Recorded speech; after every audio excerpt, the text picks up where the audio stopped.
It's May 6th, 2021. This is Roqe.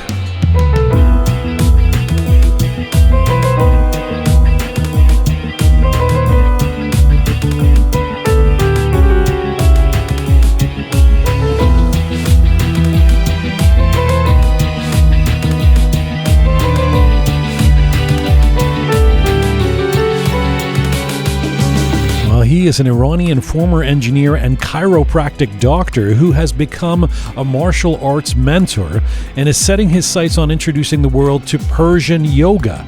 Kashi Azad is an Australian-Iranian who is teaching the art and physical practice of the ancient Iranian Pahlavani sport in Sydney, and he's growing a global following online. Kashi has created a zoorkhaneh and teaches the most ancient living art of strength and physical culture on our planet. He's now coined it Persian Yoga, and he joins us from Australia to explain a feature interview with Kashi Azad coming up. This is Conversations from, to, and about the Iranian diaspora. I'm Jian Ghomeshi. This is Roqe.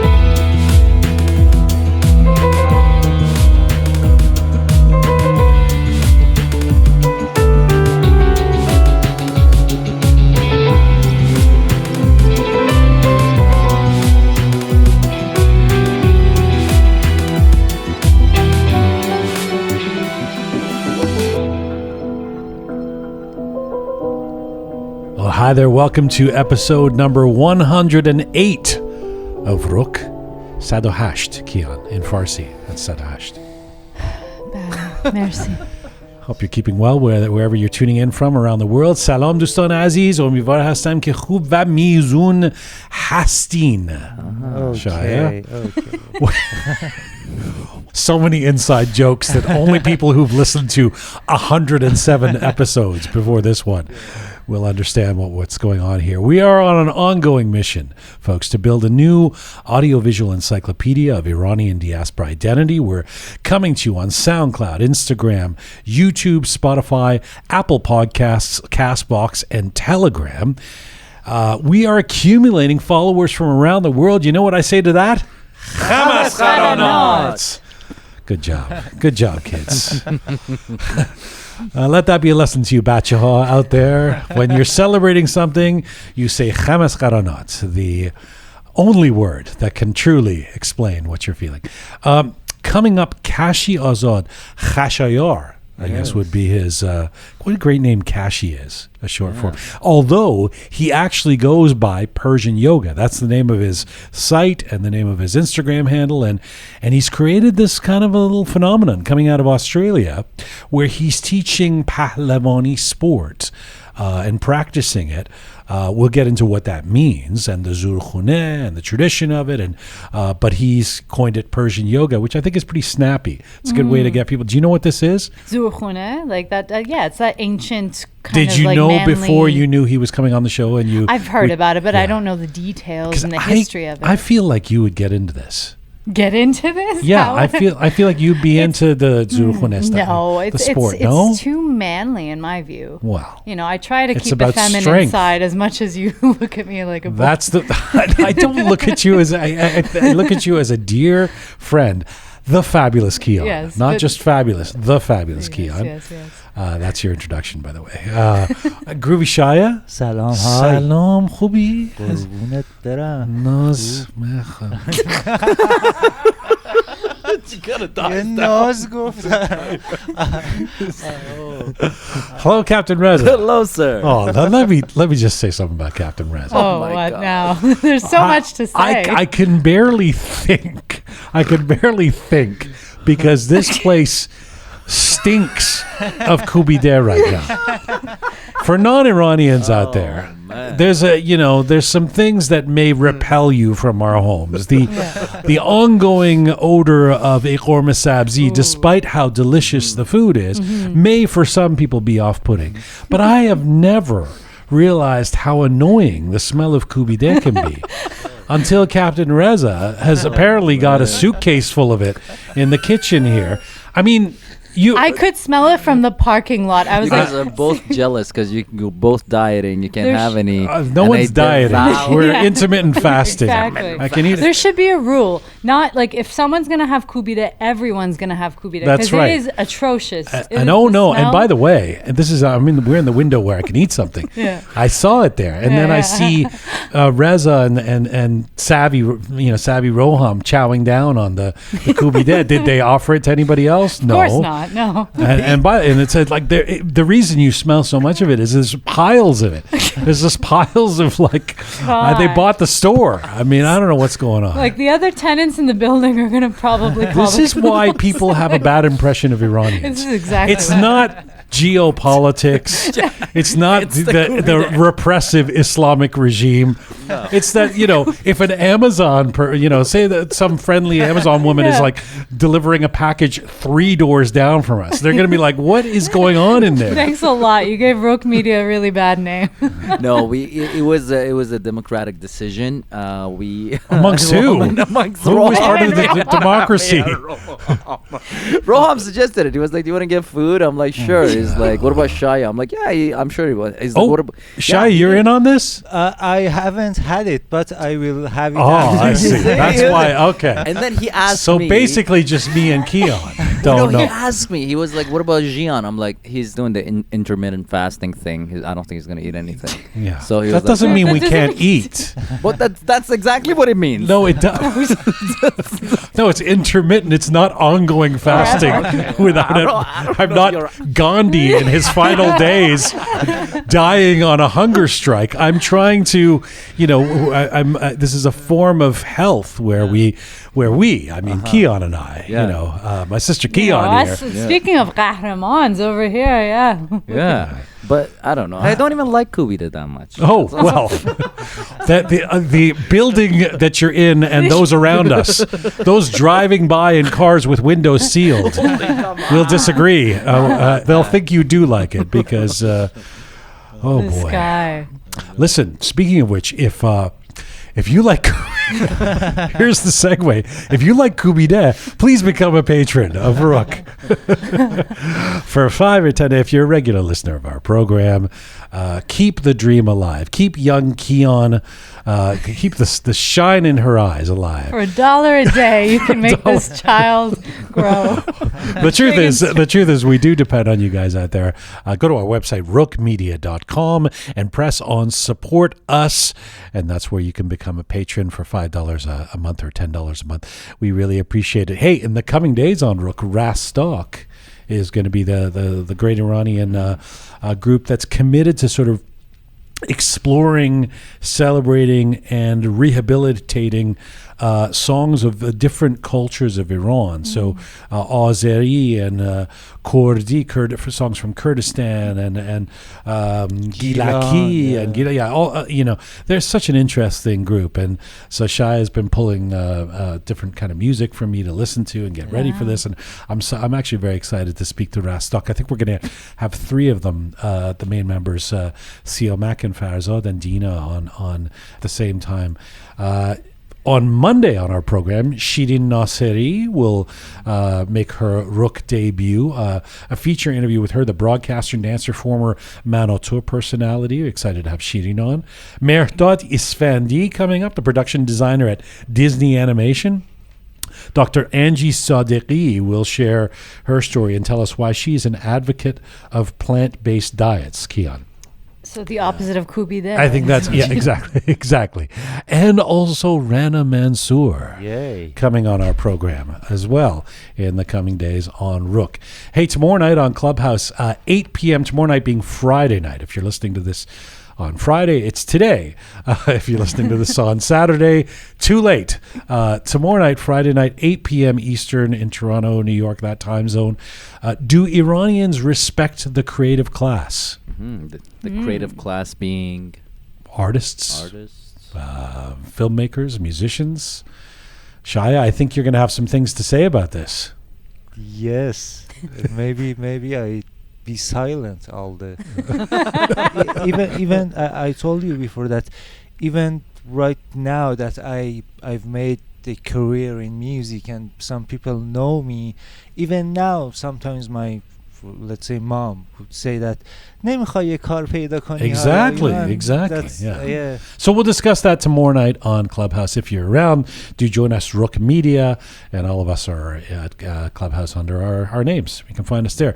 All right, Captain Reza, strap yourself in, and Groovy Shaya, the fabulous Kiam. We'll see you guys in a little bit. Let's get to our feature interview. You know, to visit his popular social media presence is to see a modern-day Adonis with long hair, a mystical vibe, and a toned frame that would match any contemporary fitness star in the world. But my featured guest today has dedicated his life to learning and teaching the most ancient living art of strength and physical culture on our planet. It is called Pahlavani sport, the unique physical conditioning art originating from ancient Persia. Kashi Azad is an instructor of Pahlavani, but also a chiropractic doctor, an electrical engineer, and an MBA graduate. Of course, these days, he's known more to folks around the world as simply Persian Yoga. Kashi was born in Shiraz, moved to Sweden with his family and grew up there, spent much of his life training, competing, and coaching as a martial artist before relocating to Australia. He is a certified group exercise and personal trainer and a boxing coach. He is also the owner of PersianYoga.com, based in Sydney, Australia, and right now, Kashi Azad joins us from Sydney today. Hello, sir. Hi, Jian. It's very nice to be with you and with your viewers and listeners. Hello to you all.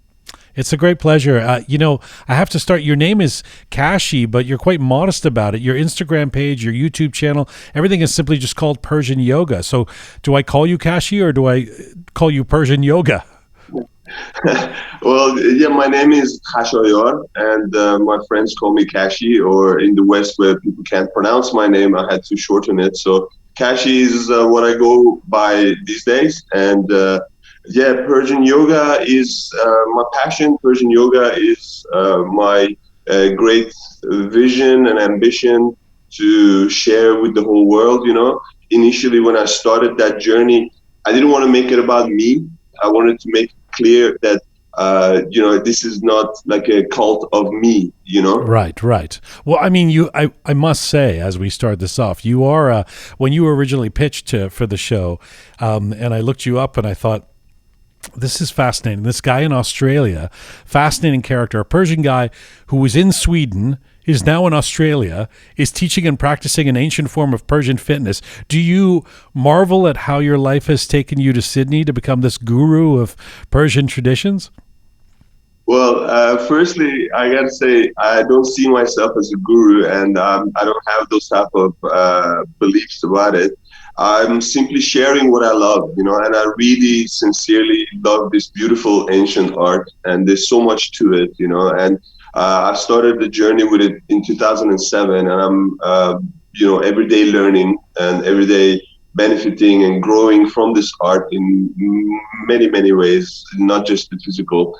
But yeah, look, we are today where we are based on the choices that we have made in our lives, you know, and the choices that I've made have brought me here, and I'm in a happy place. I'm glad to be here. I'm glad to be doing what I'm doing. I feel myself very fortunate and blessed to, you know, be able to pursue my passion, you know. That's very beautifully said. And I mentioned in the introduction, you're also an MBA, you're an electrical engineer, you're a chiropractor.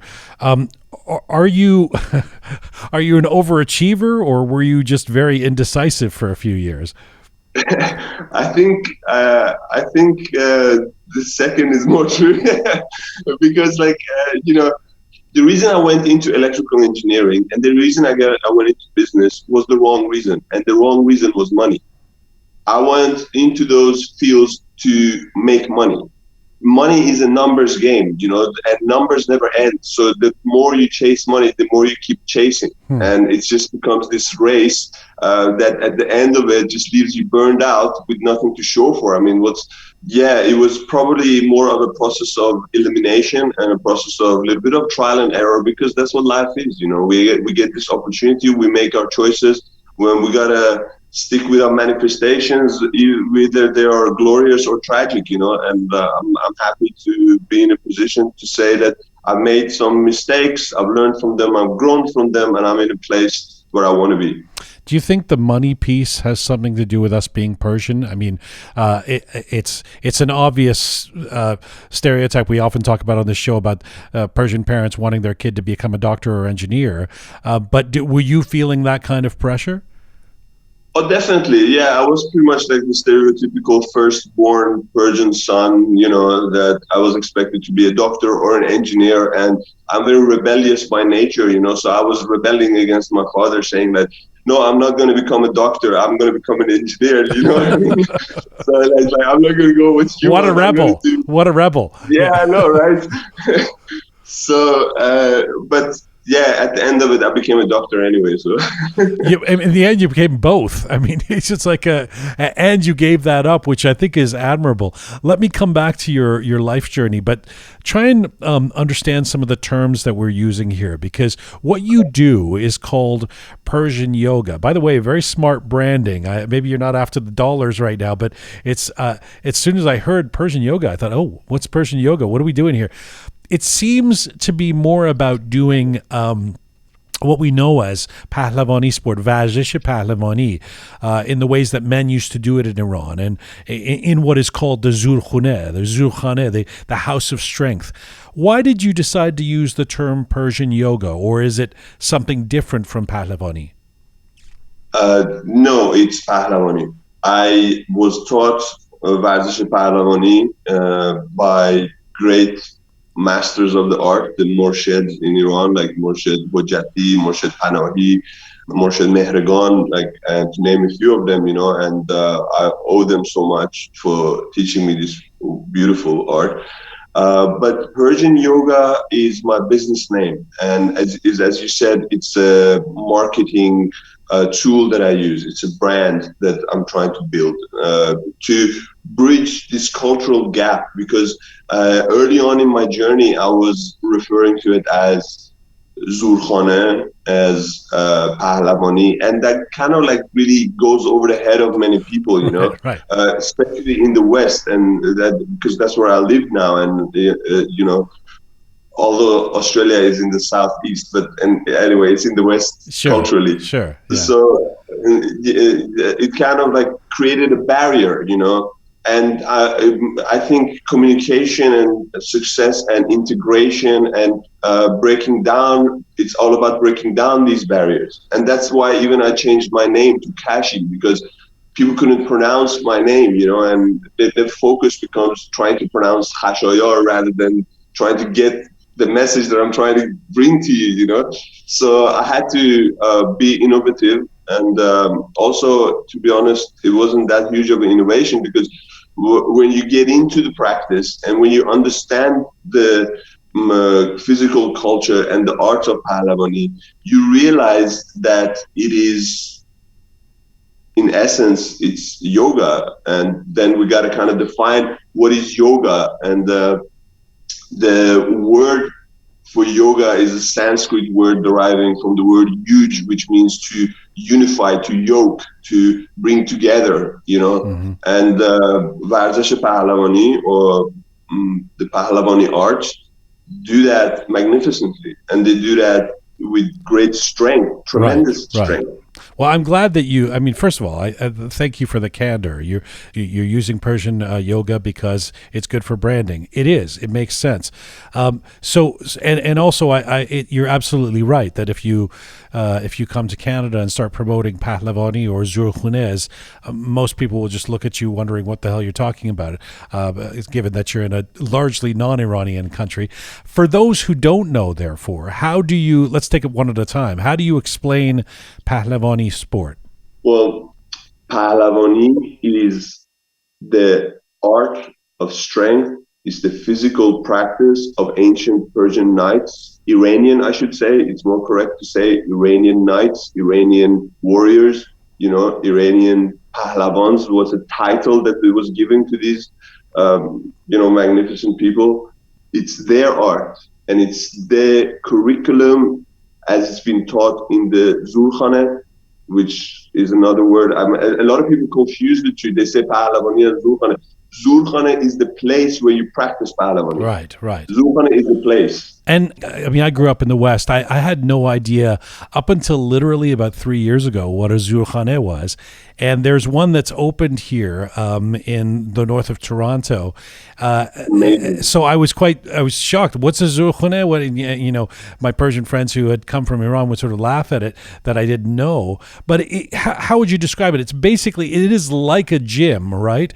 But it's an area where you gather to work out, right? Essentially, yes. The zoorkhaneh is the world's oldest privatized gym, like a world's oldest, privately owned and operated fitness center, if you want to call it like that, right? It's more than that, though. You know, it's where in ancient times, where you would undergo this education and curriculum to become a pahlavan. That the king of Iran would go to the zoorkhaneh and would select from these pahlavans, like the strong guys, to be his bodyguards, to be his messengers, to be his henchmen, basically, his warriors and so on. And there's a very interesting historical figure, Ardeshir Babakan, Shah Ardeshir Babakan is the Sasanian king of kings, that he actually, by decree, made it a law for all men to undergo this education at one point in time. But this has obviously evolved throughout the ages, and today has been passed down to us in the tradition that they maintain in the zoorkhaneh. And as I mentioned before, zoorkhaneh is the place, is the house of strength. It's actually a temple. If you look at the structure, they're magnificent. It's like dome-shaped buildings with an octagonal pit in the center.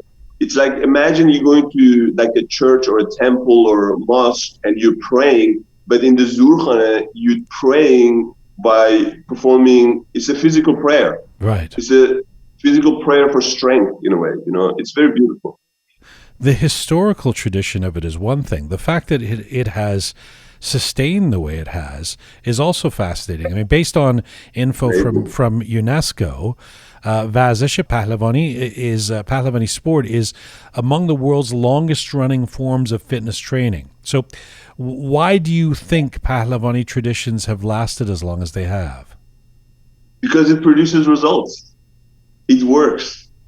I mean, the sophistication and the simplicity at the same time of this art is astounding. It simply works. And it has worked and been proven to work throughout the test of time. It's withstood the test of time. And it's proven to produce results where it matters the most when it comes to physical strength. And that's on the battlefield.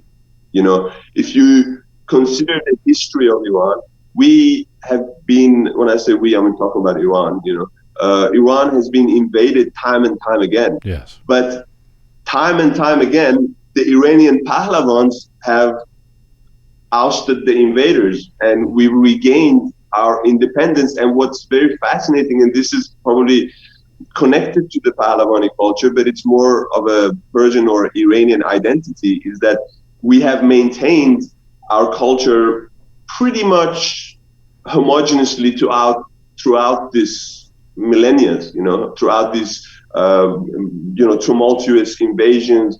And what's very fascinating to me is that often the invaders adopted our culture. Right. You know what I mean? So this is a testament not to just the resilience of the culture in itself, but speaking specifically about Pahlavani, it's a testament to its efficacy and effectiveness, basically. I go to the gym and I do resistance training and I go running and I use the treadmill and elliptical, and then I do some weights. What does Persian yoga offer me, strictly in terms of fitness, that I wouldn't get at a modern Western gym? Okay, there is different paths to the same destination. So you got to find what really works for you. What really attracts me to Pahlavani is the integration of the multiple physical attributes and qualities and skills that you need. And I just got to say that you need all. You need to hone and be good at all your physical aspects, attributes, and skills to survive in the battlefield. You know, you can't just be strong. You can't just be fast. You can't just be flexible or have good coordination or agility or balance. You have to have it all because your life depends on it. And I like that idea, you know. And what I like about it even more is that it so beautifully packages and integrates all of this through a progressive, coherent practice that you do within less than an hour. That's very powerful for me, you know.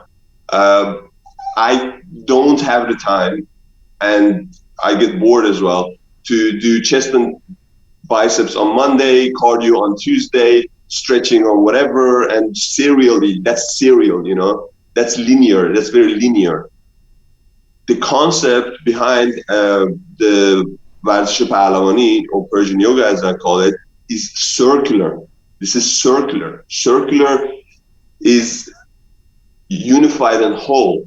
It's not end to end like you do it serial processing. You tie it together and you work within all the parameters, you know, and it saves you time. And as I said to you, like, it's time tested and proven, you know, it produced results. So it works for me and it's worked for many, many people, you know. You know what? Watching you do it on your Instagram channel, on your YouTube channel, it's very stylized. It's and synchronized at times. I mean, you've got music tracks you're playing. You're doing this too. I wonder how much of Pahlavani of Persian yoga is about art and performance, and how much of it is a workout. Yeah, it's both. It's both. Like, that's the thing. Western mentality is very reductionistic. It's trying to bring it down to the single denominator, saying that, for example, this is the one single exercise that you got to do to be, I don't know, get great abs or have strong shoulders or like a resilient and strong back or whatever. But, you know, the Eastern mentality, or in this instance, the Iranian approach to it, is more integrated and holistic, to use a very worn out word. It's both and. You can't like say that there's just like one way. So, you know, in essence, what has happened throughout these thousands of years is that there's this practice that has been refined over and over again, and it's very, very, very fascinating, this process of refinement, to really hone and really polish and develop all these necessary skills and qualities that ancient Iranians believed was required by a warrior, you know, by a knight. I mean, you can't call yourself a Pahlavan. This was a title that was given to you, you know. This was a title when you were seeing that this is, you reached that stage, people would recognize that and refer to you as a Pahlavan. You don't claim that title for yourself, you know. So there's this process of maturation that you mature through this education. And yeah, it develops all those necessary skills, as I said, for a warrior. And what's not to like about that? Let me ask you specifically about the meals. These for people who haven't seen these and who are only listening to us, not watching us, they're almost like giant pylons or giant bowling pins. Clubs. All right, they're clubs, but they have kind of a fat end too. Tell me about swinging these Persian meals. What are the characteristics of meals compared to modern Western weights? All right. So the meal is based on the world's mankind's oldest tool, the club. You know, I'm sure you've seen that movie by Stanley Kubrick, Space Odyssey 2001, how its opening scene is like, you know, he discovers a club and he uses the club. And that's really what separated us. I've read studies that says that human beings develop the dexterity and the functionality of the thumb as a result of using a club, you know. So it's definitely mankind's oldest tool, and the meal is fashioned and designed after it. And its use is very fascinating because, again, it goes to that circular concept that I was describing to you versus the linear strength training modality that is prevalent in the West today. To give an example, the shoulder joints, which the meal targets, all of our instruments they're tools. They're not just dead weights. These are tools that we use. Tools, to use a tool, you need to have skill, and you need to develop skill to use a tool. It's not a dumbbell. You can hear from the name, it's dumb. Like there's no point to it other than lifting it up and putting it back down. With the meal, you're not just developing strength, you're developing also skill. And the shoulder, as it targets the shoulder can take 3,600 different positions. You can't train 3,600 different positions doing a linear just with a bench press and then or overhead press and perhaps lateral raises. What happens to the full range of motion of the circle, the full circumduction? To develop strength and tissue tensile strength in your full range of motion, and doing that under resistance, because after all, to develop strength, you need resistance. To do that in full circumduction, that's unique. And in my experience, no other tool offers that. It's a lot more economical than 50 different exercise machines that are required in modern gyms, right? More for sure. One of the great histories about how the zoorkhaneh as an institution was developed dates back to pretty much after the Mongol invasion of Iran, where men were forbidden to gather in groups, they were forbidden to carry weapons. And so the Pahlavans, they went literally underground. They would gather in houses, zoorkhaneh, to train. You need to be efficient. They trained in caves. You need to be minimalistic. And you need to use the tools that it's closely resembled, mimics, or is exactly like what you would use in the real life. So you practice with a meal that is, for a healthy adult male in the zoorkhaneh, it's considered standard to start on a 6 kilogram pair of meal. So a pair of 6 kilograms. So 3 and 3, that makes a 6 kilogram pair. So 3 kilograms in each hand. And that is intentionally made that way because a sword or a mace would weigh around 1.5 kilos or something. So they start you at double the weight, get you used to swinging that for a good 10 minutes, nonstop, to be able to carry on a weapon in a battle that I have read you would swing your arms in a battle about 3,000 to 4,000 times. So it's not 10 repetitions, 3 sets, right? It's a very different approach. In the videos that I see from various zoorkhanehs in Iran, people who perform the Pahlavani sport seem to generally be seniors or older folks. We rarely see a lot of young people within them. Why is that? Well, that's a very good question. And that's actually changing. And I'm very happy about that. But the reason for it, the Iranians, we're very much drawn to everything Western. So bodybuilding came in, CrossFit came in as well. And it's now very big there. And I was in Iran last time 5 years ago, and I would see these, posters of Dorian Gates and Arnold and all these other bodybuilding figures on the walls. Whereas when I was little and I was in Iran, there was pictures of Takhti. Agha Takhti, Ghulam Reza Takhti, Jahan Pahlavan Takhti. There was pictures of him. But that's again being replaced. So I'm very happy about that Iranians are, especially the younger generation, and also especially the Iranians in the diaspora, outside Iran, yes, returning to the roots and discovering this very beautiful and magnificent art. It was also counterintuitive to see older folks doing it, because I figure if it's about strength and it's hard to swing these meals around and all of that you'd need to be younger to do it. But it seems like the zoorkhaneh can be all ages somehow. Can you explain that? Yeah, and that's one of the most beautiful things about it, and I love that fact about it. But I just want to backtrack a little bit and say that don't be fooled.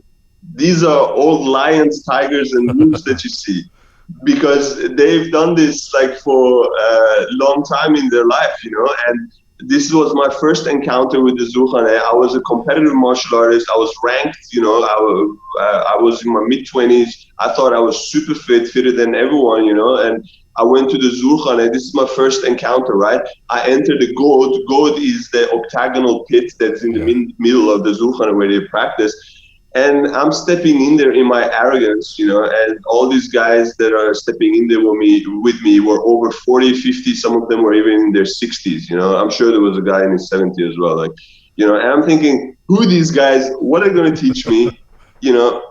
And, the ritual starts with the shena or tahta shena or the push-ups, right? And these guys did 250 push-ups, man. I was dead after 50. Like, I couldn't go on. I was on my knees. And that's when I fell in love with this. I said to myself, look, if these guys can do that at this age, that's what I want to be like. That's what I want to be like. Minus the cholo kebab belly, of course. But, that's kind of like what's my aspiration, and you see that in the zoorkhaneh, and a lot of people comment on that and say like, oh, these old guys and they're fat or whatever, but they're strong. That's what matters.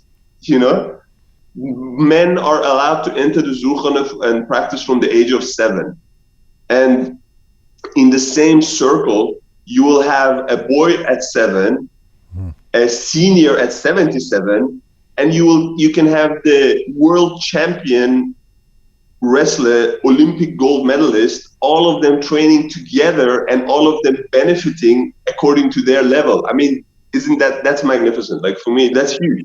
You mentioned men starting at the age of 7. It begs the question around the gender exclusivity of this, which is that in Iran, I'm told still no woman can enter a zoorkhaneh, and that there are few women who actually practice the Pahlavani sport in Iran. I take it you are out to change that. There's no reason why women shouldn't be doing this as well, right? Exactly. Like, I'm the only Iranian Pahlavani teacher who openly shares this art with women, and if you can do it, who am I to stop you? If you want to do it, who am I to say no? I mean, you claim your own glory. So I share equally with everyone. But having said that, it's a masculine art. You can't go around it. Like, it was designed by men for men, and not to say that shouldn't exist for women. I think it does exist for women, especially in the West. Kind of like paradoxically, what I found is that, okay, in Iran, there is more that masculine-oriented vibe, but in the West, you don't find something like this for men. You have female-only yoga circles, and they're trying to now create like male-only yoga circles and whatever. But in the West, it's almost taboo to have something that celebrates masculinity, Interesting. So, I think, why not? If you can do it, go for it. If you, as long as the door is open for anybody to practice there, sure. Yeah.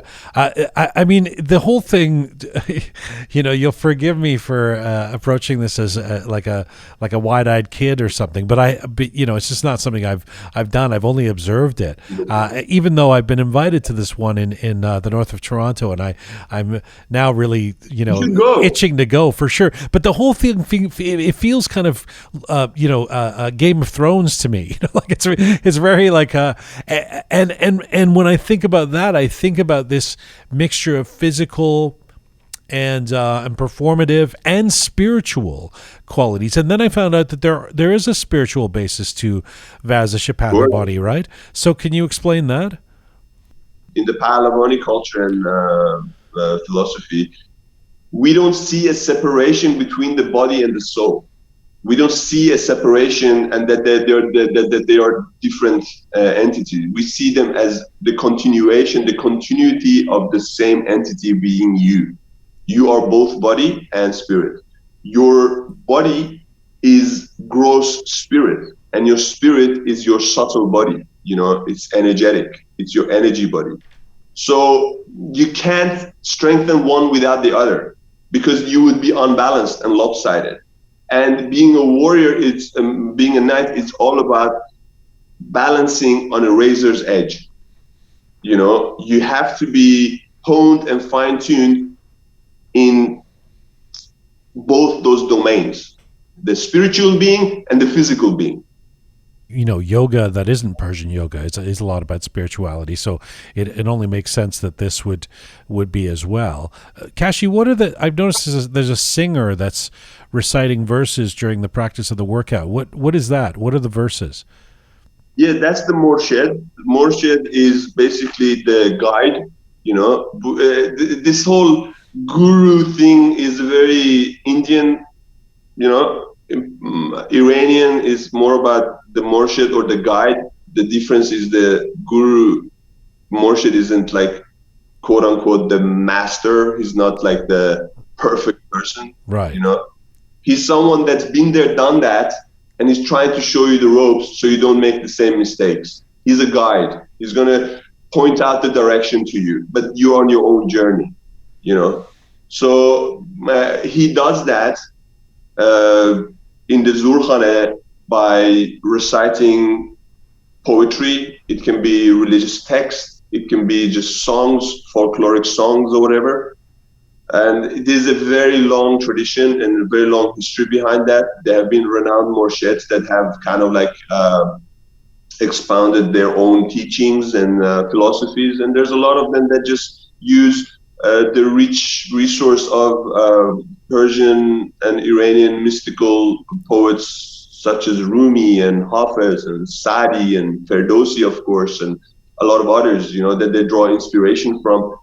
And this goes back to the integration that we're talking about. So imagine you're doing this physical exercise, you're doing this very physical strength-based practice, and at the same time, this dude is there busting out rhymes for you to instill spiritual strength in you as you are exercising. I mean, that's very, I mean, it's a recipe. What is, Kashi, before I let you go, what has most surprised you about the reaction you've gotten either in Australia or from people who check you out from around the world since you launched Persian Yoga?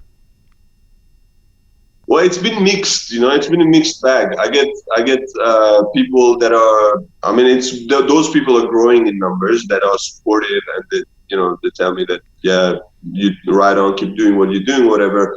But I get a lot of kickback as well from both sides, from the traditionalists in Iran that say that I'm bringing disgrace and dishonor and, you know, shaming our culture and heritage and whatever, to people in the West that they're like, you know, this isn't yoga, like, why don't you call it something else? And, you know, whatever negative things. But that actually fuels me even more. Like, you want me to do something? Tell me no. Tell me you can't do it. That's how I operate. You know what I mean?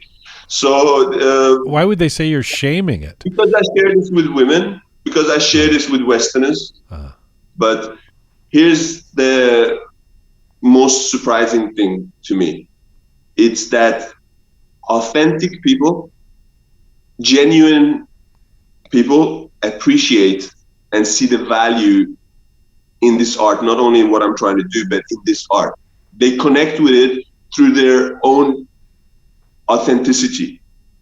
You know, if you believe in what you do and it doesn't cause any harm, you should share it, because there are other like-minded people out there that will value what you do, you know, but you do it for your own heart's content, and that's why I'm doing this.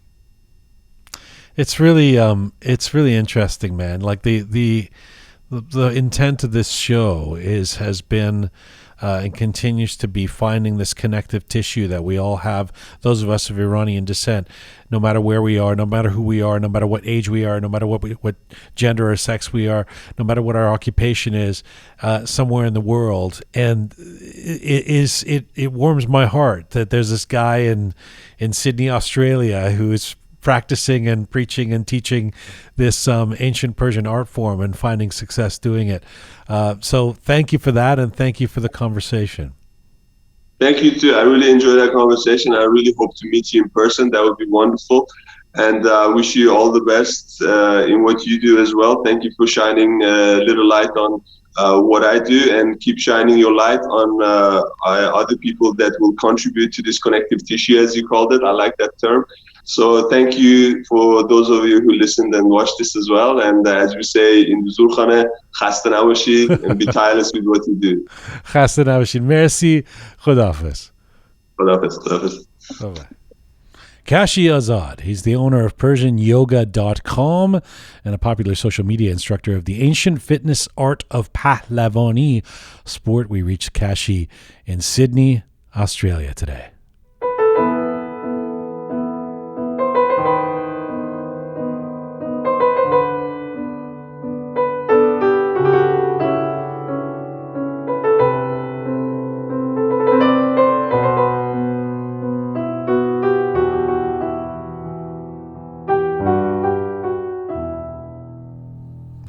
Microphone's back on for Captain Reza, Groovy Shy, and the fabulous Keon. You know, I always feel like whether it comes to when I was doing yoga, I know this is controversial, but I always think the instructor should look like somebody. Like I want to aspire to look like the instructor, you know, because that convinces me. If I've got a trainer or something, I want them to be in really great shape, you know. So when I look at this guy, Kashi, you know, I think, well, maybe I should do this Pahlavani. I mean, he looks great. Yeah, you know? It looks fantastic. Persian yoga. You know what? I want to share a story with you guys. When I was in grade 9. Apparently, we need to settle in. When will the story begin? No, I was into this. I was into it. I was into like the zoorkhaneh. Oh, really? Yeah, okay. like in Iran. In Iran, yeah. As a kid. How old were you? I was grade 9. I was in grade 9, and then like that was when there was a World Cup for like wrestling in Iran. So I got I was seeing all these wrestlers. I wanted to be like them, so I went into like wrestling. I learned how to wrestle and stuff like that. Went into zoorkhaneh a couple of times. And then I got I got cramping all over my legs, so I quit. Actually, Kashi's your homeboy here. He's from Shiraz. He is from Shiraz. I know. And the series Pahlavanan Don't Die. Pahlavanan Nemimiran. You're right. Yeah, that was that too. There was a show. There was a series in Iran. It was like a fictional one, but about that period in Iran, like back then when Pahlavani and zoorkhaneh and stuff like that was very common. Yeah, it took place. Like I'm so fascinated by this. I really find it. I mean, I find it very interesting.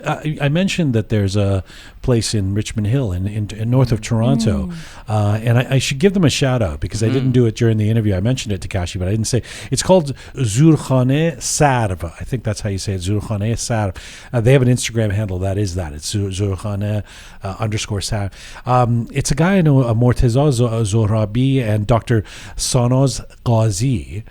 And they started I think it was like a taekwondo studio or something that they've converted when they do the Pahlavani into kind of a zoorkhaneh.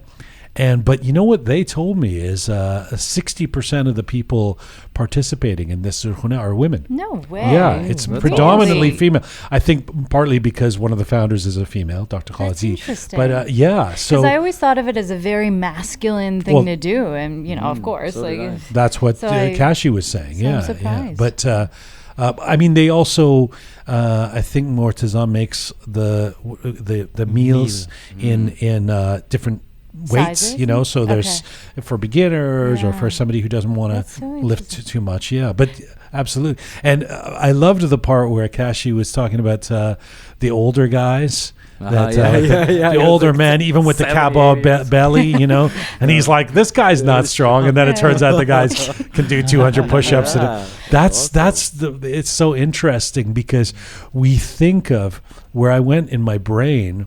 I mean, notwithstanding the fact that Kashi himself looks so good, but we think of physical fitness in in terms of airbrushed images on Men's Fitness magazine. You know, we don't or the aspirational look of people in our gyms and stuff, but we don't. So you don't see some of these people, like when I see the videos of zoorkhanehs in Iran, I don't think that they look like they're in shape, and yet they're super strong, it's very interesting. I had no idea there was a whole history to this. Like, it's what year was it started? Did he mention that? I don't think he did. No. Where there was a king that mandated that every soldier has to go through this training. That's so fascinating to me. It's for Sasanian dynasty. Sasanian dynasty. Oh wow, that's I have to get it. Now, would you do this, Kian? I would try it. I'm intrigued to learn like what's this all about? What's the point? I think maybe if we bezan some of Reza's koobideh and then all go to the zoorkhaneh together, it could cause some consternation for those around us. But he said something that was very true. Like when it's fun, it doesn't feel like a workout. It's not repetitive. Like it's when you go to the gym the third day, you get bored. You don't want to go there anymore. But this seems like an activity. Like it's fun. But this seems really structured. Again, I guess I have to try it, because this to me also seems very structured. It's like you can do a bunch of different things at the gym, so I didn't quite get that. We should do a Roqe outing once the gym opens up. We'll go to the zoorkhaneh. Shaya at the zoorkhaneh. Oh, that would be great. I'll pay to see that. Let us know your thoughts out there about whether you go to a zoorkhaneh and your thoughts on Persian yoga and beyond. Info at roqemedia.com, or of course post at any of our platforms and let us know. Info at roqemedia.com. All right. What is it? It's Thursday. Next Monday, Shirin Nasiri joins us for a feature interview. In the meantime, we'll see you on Clubhouse tomorrow night at 8 p.m. Do Iranians respect the creative class? Or whatever modification on that question that I'll come up with. We'll see you at that point. That's Friday at 8 p.m. Captain Reza, Groovy Shaya, the fabulous Kian. Did you have more to say, Kian? No. Oh. Do you want me to say more? more? No, I thought you were poised at the microphone. I thought maybe but there was one thing I forgot to mention. The entrance. This is regarding fun fact about zoorkhaneh. Actually, I remember this because I always wondered, like, the entrance to the zoorkhaneh is very small. It's like a little teeny tiny gate that you have to like bend over to enter, basically, because it's very low, super low. And I asked the Morshed over there, like at zoorkhaneh in Shiraz, I was like, why is this, like, why don't you guys like make it bigger so people can walk in? He's like, because we want people to bow down and enter and respect this place, because this is a place of respect, humbleness, and another thing that he said, I forgot. It was all about that was integrity. 2 weeks before you quit. That was it was that day that I was like, Reza bows down to nobody. Too much respect. I'm out of here. Yeah. That's it. That's full time for Roqe for today. Remember, to become a patron for our program, you can just go to our website, roqemedia.com, and press on Support Us. $5 or $10 a month makes a big difference to us as we largely crowdfund this project. Thanks to the amazing team who put this show together.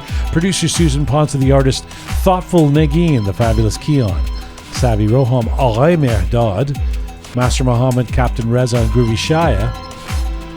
Thank you to all of you out there who are already supporting us and sharing our content. Please subscribe on any or all of our platforms if you've not done so already. Find me on Instagram at Jian Ghomeshi. Mizun Bashi.